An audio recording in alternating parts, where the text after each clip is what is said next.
বেদের ছাত্র ভাই বোনরা মারা গেছে, কিন্তু ওরা বলতেছে ওরা মারা যায় নাই। আমাদের প্রমাণ আছে।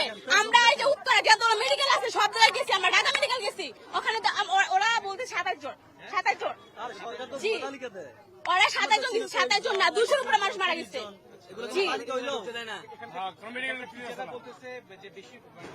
ওরা তো বলবোই, ওদের স্কুল চালাইতে হবে না, ওদের তো বেতন চাই সরকার থেকে। হ্যাঁ, আমরা ভিতরে ছিলাম না, আমরা ওদিক দিয়ে ঢুকছি, আমরা ওদিক দেখছি, আমাদের চোখের সামনে লাশ নিয়ে গেছে। হ্যাঁ,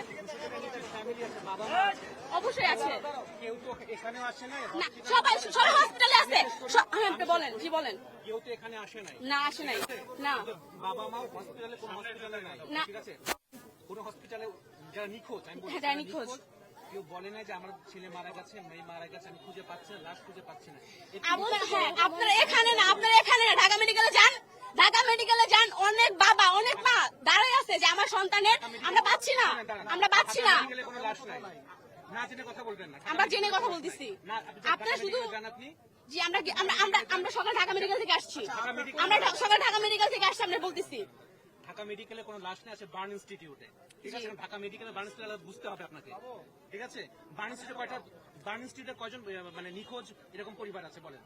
এটা জানি, এটা জানেন না? এখানে এসে লাফাচ্ছেন, তো লাফাবো না।